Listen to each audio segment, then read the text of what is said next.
Obrigada pela sua presença aqui no nosso estúdio. A gente agradece muito você em meio a todo o processo digerindo o luto da sua mãe e resolvendo questões burocráticas, mas você está aqui para lutar por justiça e conte sempre com o Fala Espírito Santo. Uma ótima tarde, na medida do possível, para você.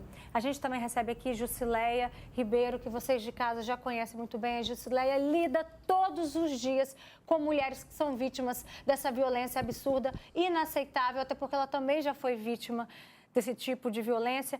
E a Luciana Infantini, obrigada, Lu, psicólogo, também está sempre participando aqui com a gente. Vamos lá. Essa notícia de que ele foi preso, você ficou naquele momento ali cara a cara com o Luan. Qual foi seu sentimento? Quando eu fiquei cara a cara com ele, eu senti que eu podia desabafar ali, pelo menos um pouco do que eu estava sentindo naquele momento, em poder olhar para a cara dele. Só que mesmo eu ali gritando, né, expressando toda a dor que eu estava sentindo, querendo entender, ele não esboçou nenhuma reação. Ele não, a linguagem corporal dele continuou reta, continuou posturado, com a cabeça erguida, olhando no meu olho, até que os policiais conseguiram me retirar do local. E para você, como é que está sendo esses últimos dias? A gente para pensar no seu irmãozinho de 5 anos, você tem mais 2 irmãs, uma de 12, outra de 14, e você tão jovem, acabou de completar 20 anos. Como é que você está processando tudo isso? Em relação à morte da minha mãe, eu não estou processando, né? Eu não tive tempo para processar, para falar, minha mãe morreu. Eu tô desde o momento que aconteceu, aí chegamos no hospital até agora resolvendo coisas. É o tempo inteiro, você tem que fazer isso, você tem que fazer aquilo, você tem que assinar aquilo, eu preciso de documento para isso. Então, tudo que eu estou me movimentando até o momento é para os meus irmãos, é para certidão de tal coisa, é para tal casa. Então, eu não tive tempo para pensar em mim até agora. A Infantini não teve tempo nem de sofrer, nem de sentir a dor da perda dessa mãe. Fica complicado, né? Assim, diante de tantos questionamentos que ela tem. Uma jovem, né, Roberta? Uma jovem, assim, que está se mostrando muito forte nesse momento, que está conseguindo ser resolutiva, né? Mas que realmente não está tendo espaço para sentir essa dor. Que nesse momento é como se ela estivesse ainda anestesiada, né? Ela está ainda no modo automático, resolvendo o que tem para resolver, cuidando do irmão, né, que viu tudo, que para o irmão vai ficar essa marca, né, para o resto da vida. Então, é o que a vida está exigindo e ela está fazendo com maestria. Mas é lógico que tem uma dor muito grande que vai ter que ser processada nos próximos dias. Ele confessou, né, Cauane, que ele agiu por ciúmes. Ele sempre teve essa postura com a sua mãe, de uma pessoa enciumada? Como que ele demonstrava isso? Quando ele e minha mãe se conheceram, ele tentou de qualquer forma conquistar ela, porque minha mãe não queria nem chegar ao fato de conhecer. Eles se viram, um conhecido de um conhecido que conhecia minha mãe, e aí, atrás dessas várias pontes, conseguiu chegar até ela. E ele foi conquistando ela aos poucos. Para ela sair com ele foi meses. Era buquê lá em casa, vamos se conhecer, eu só quero te conhecer. A minha mãe estava com um bloqueio emocional pela morte do pai do meu irmão, então ela não queria ninguém. E ele foi chegando aos pouquinhos, foi ali persistente, era buquê, era mensagem, era café da manhã lá em casa, que ele mandava a padaria entregar. E a gente até falava, nossa, olha como ele se esforça, mesmo você não respondendo e tal, se mostrou ser uma pessoa boa. E até o momento, não tem anos que ele morava lá em casa, eles ficaram juntos, acredito que ao total, máximo de 2 anos, só que a minha mãe nunca quis morar com ele, nunca quis colocar ele dentro de casa. Até que ganhou essa confiança e por volta de uns 5 a 6 meses que ele foi para minha casa. E ele já vinha demonstrando esses ciúmes em relação ao passado da sua mãe? Diretamente com a minha mãe, sim, mas com a gente também, eu e os meus irmãos, porque principalmente eu e a minha irmã, a gente conversa muito sobre o meu pai, tipo, muito mesmo. Passa tal coisa, nossa, meu pai gostava, tal refrigerante era o preferido do meu pai. E ele vinha cortando isso dentro de casa. Ele falava... Mesmo sem morar lá dentro? Não, isso aí quando ele já foi morar. Ele foi se mostrando essa pessoa quando ele conseguiu entrar para dentro da minha casa. A gente, o quadro sempre teve fotos, sempre teve. E foi sumindo aos poucos. Do nada um quadro quebrava, ia pra gaveta. E a gente só vai ligar os pontos agora. Não, aquele quadro não quebrou sem querer. Tal coisa não foi sem querer. Tal brincadeira não foi interna. E a gente vai percebendo isso agora. Mas se a gente comprasse Fantaúva é o refri preferido do meu pai. A gente comprava e se estivesse almoçando e lembrando desse momento, ele ficava, e daí? Quem tá aqui agora sou eu. Pra que vai ficar falando do seu pai? Vamos trocar de assunto. E não tem 3 anos, né, que vocês perderam o seu pai? Não. O meu pai, ele faleceu em 2022, se eu não me engano. 22 ou 23, eu não sei ao certo. Imagina só, para essa família que estava processando o luto do pai, também perderam recentemente o avô e agora a mãe, dessa maneira tão cruel, tão covarde. E Jusileia, a gente ouvindo o relato da Cauane em relação aos ciúmes, é sempre assim que eles agem, né? Boa tarde, Roberta. Roberta, a Cauane descreveu para nós o perfil clássico do abusador. Ele conquista, ele não mostra para a sociedade que ele é um abusador. Geralmente, eu acho que ninguém pensava que ele seria capaz de fazer isso. Então, assim, ele envolve essa mulher, ele faz todo esse processo de envolver essa mulher, até a mulher baixar as guardas, igual a mãe dela baixou, para ele poder adentrar. Depois que adentra, Roberta, definitivamente, uma de nós viramos dependente emocional e, muitas das vezes, a gente não conseguimos sair igual a Rayane. Então, assim, se você perguntar para os vizinhos e outras pessoas, eles, no momento algum, ninguém vai falar que aquele homem tinha perfil de abusador. Você vai ver que a própria família fala, nossa, você deu sorte, olha como ele se esforça, aquelas coisas todinhas. Porque o abusador em si, Roberto, ele não tem um perfil dele agredir. Porque se ele agride no primeiro contato, no primeiro encontro, a mulher não vai querer. Então ele faz aquela síndrome do príncipe. Ele é um príncipe nessa faixa de conquista. E nós, mulheres, não acreditamos. Porém, muitas das vezes, a gente está tão envolvida que a gente não acredita que esse homem, que a gente sonha ser um príncipe, tem coragem de tirar a vida da gente. Muitas de nós morremos porque nós não acreditamos que esse ciúme, que isso não é ciúme, isso é posse, que é propriedade. Ele achava que ela era a propriedade dele, que ela deveria simplesmente, até o pensamento dela deveria ser dele. E acaba resultando nisso. Muitas das vezes, nós morremos, nós mulheres, que nós não acreditamos que esse agressor tem coragem de nos matar. E ele é tanto esse abusador que, de fato, a gente está aqui falando, que ele já tinha histórico. Ele já tinha histórico de agressão a uma companheira no Rio de Janeiro. Né? A família, por exemplo, quando soube dessa notícia, mais uma informação que se casava... A ex-mulher dele, mãe da filha dele, foi embora para São Paulo devido às ameaças e agressões dele. Ela só conseguiu se livrar quando saiu do estado. O que pra gente é, assim, fora da realidade, a minha mãe era uma pessoa muito viva.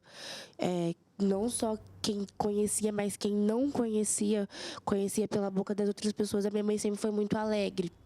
A presença de amigos e familiares na minha casa era muito frequente. Assim, até mais do que eu gostaria, para ser muito sincera, porque eu sou mais na minha, sabe?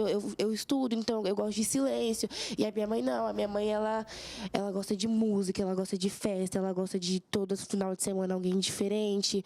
As amigas dela viviam lá em casa. E aí, quando eu percebi que isso estava se fechando, eu achei estranho, porque a gente acha, tipo, você vai fazer um almoço em casa, você não vai chamar ninguém? Tipo, até eu comecei a questionar, não fazer esse panelão de comida, porque já era um costume as panelas grandes lá em casa pela quantidade de pessoas. E fazia a mesma quantidade, porque era um costume da minha mãe, só que sem as pessoas. E aí a gente questionava, é só família, fulano tá ocupado, ciclano não tá aqui. Então, realmente, era uma pessoa muito voltada por amizades e familiares. Inclusive, a amiga dela tem um áudio onde ela fala, mana, que saudade de sair com vocês, só a gente mulheres, pelo amor de Deus, que ela me mandou esse áudio.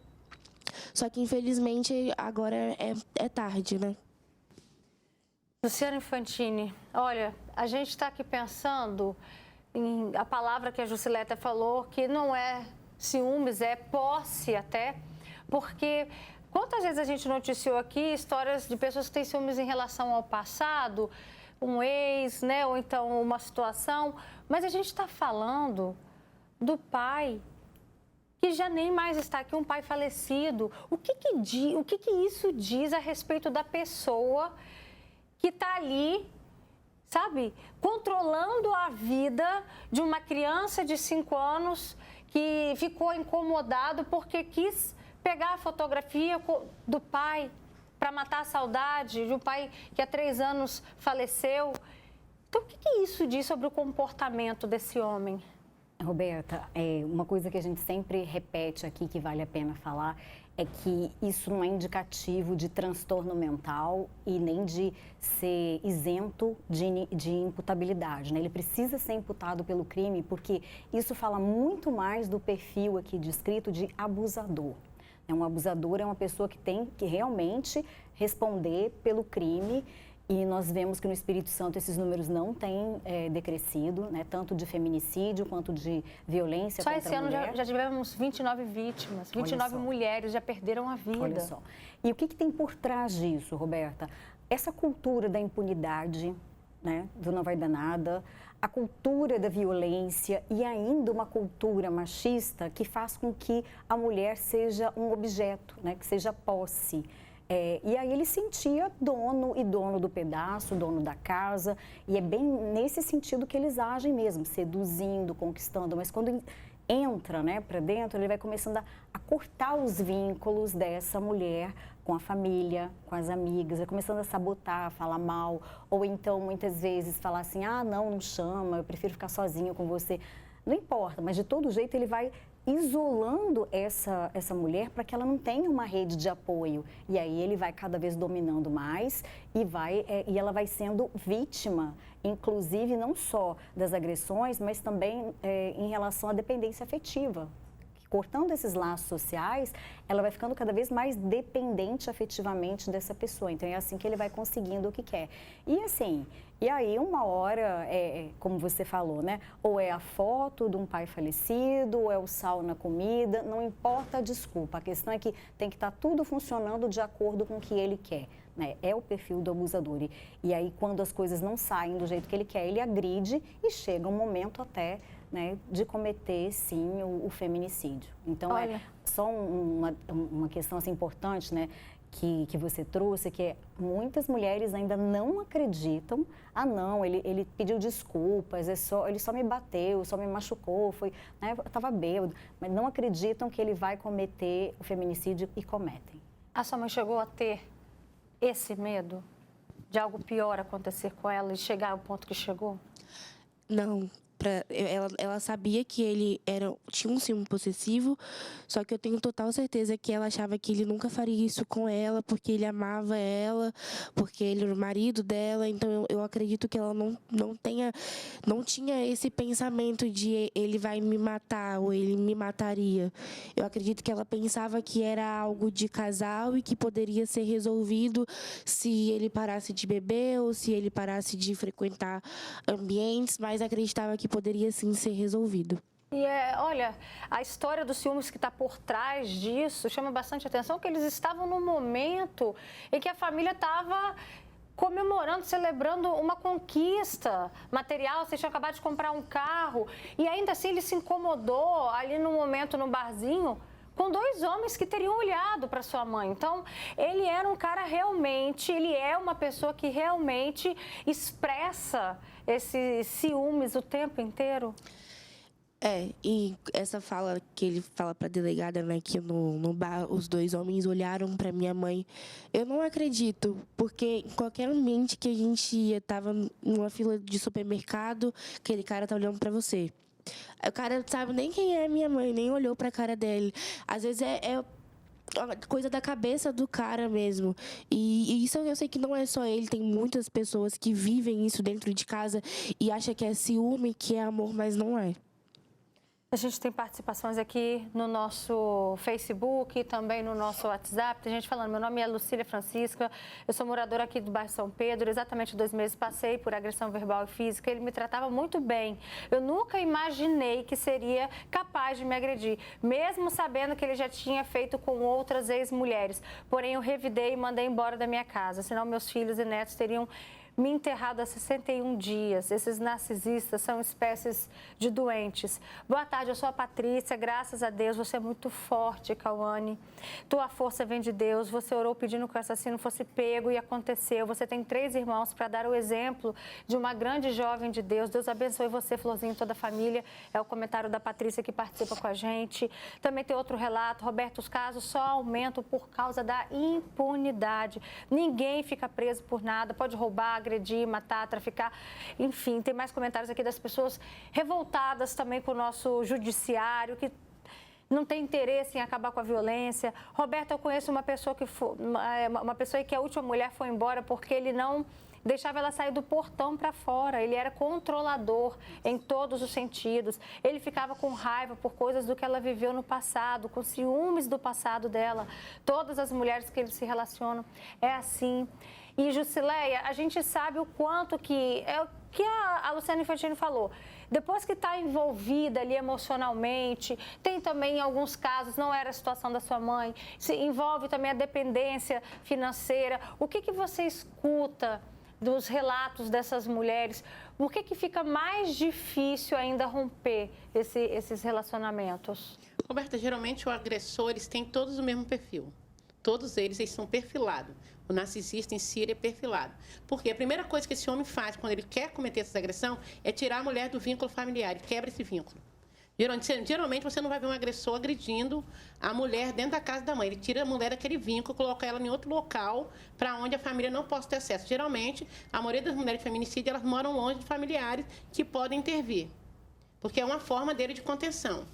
Geralmente, uma mulher, quando ela... Algumas estão na dependência financeira, mas tem uma grande maioria que não tem essa dependência, mas estão presas na dependência emocional, que é um outro fator, porque a gente não temos um serviço psicológico eficiente no Estado, como também não temos uma política pública eficiente. Porque, muitas das vezes, como a Cauane citou, esse agressor tinha outra mulher que ele agredia. O que tiveram que fazer com essa mulher? Tirar essa mulher daqui e mandar para São Paulo.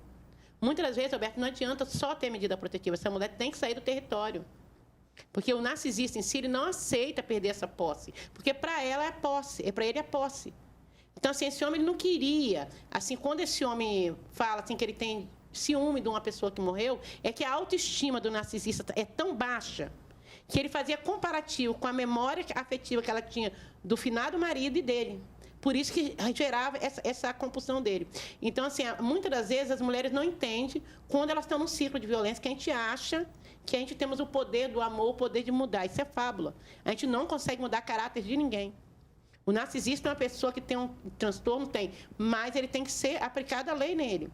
Então, quando uma mulher vê um homem assim, com cuidado, ele quer que eu mude de perto de todo familiar, tenha cuidado. Uma das quebras do abuso é quebra de vínculo. Porque se você tiver um familiar perto, uma mãe, um filho, eles vão intervir na violência. E quando eles tiram, porque todo abusador, Roberto, ele faz essa passagem de transferir a mulher do território. Ele tira a maioria, a gente tem um grande número de mulheres no projeto que nós estamos referenciando ela para referência familiar, mandando ela de volta para a casa da mãe para que ela construa esse vínculo. Porque com esse vínculo formado, Roberto, muitas das vezes elas não voltam para a dependência emocional. Sim. E as pessoas não têm. Então, assim, as pessoas têm que reconstruir esse vínculo dessa mulher. Geralmente, todas as mulheres agredidas que passam por tentativa de feminicídio ou feminicídio, você pode fazer o mapeamento dela. Elas estão afastadas do vínculo familiar. Olha o comentário que chegou. Também. Amizades também. Olha o comentário que chegou, Luciana Infantini. Hoje eu estou vivendo uma situação parecida com o tema de vocês. Homem machista, possessivo demais, mando embora, mas não vai. Está cada vez mais difícil. E quando falo que eu não quero mesmo, ele fala que vai atrás para descobrir quem eu estou namorando. O cara é louco, meu Deus. Deus me livre, é muita doença. Essa mulher já não sabe mais o que fazer, Luciana Infantini. Como que ela se fortalece nessa decisão de não aceitá-lo, de não voltar, de não andar para trás? Roberta, se ela já tem essa decisão firme, né, nesse momento, ela precisa de fato de uma rede de apoio. Acho que é o primeiro ponto, né? Amigos, familiares por perto, para que ela tenha força aí para entrar, para judicializar. Porque não quer, Roberta. É diferente, assim, algumas coisas a gente pode negociar, mas estar numa relação tem que ser de comum acordo. Se uma das partes não quer mais, a outra parte tem que entender. Então, se ela ainda tem dúvidas, ela pode procurar uma psicoterapia para ajudá-la, né, a romper esses vínculos possíveis de dependência afetiva, se fortalecer, mas é importante se fortalecer em termos sociais, sabe? Buscar essa rede familiar, de amizade, para que ela possa realmente tomar essa decisão e não ter casos desse tipo, né? Porque o abusador, muitas vezes, quando a mulher rompe a relação, vai atrás, acha que tem alguém e, às vezes, acaba em feminicídio, sim. Então, ela precisa se fortalecer. A vida de vocês agora em diante, a gente se preocupa muito com seu irmãozinho também de 5 anos, as suas irmãs, você. Como é que vocês estão se planejando de agora em diante? Então, os últimos dias foi de fato para organizar em relação a isso, escola, moradia, tudo isso. A minha avó sempre foi presente. A minha avó paterna sempre foi muito, muito, muito, muito presente.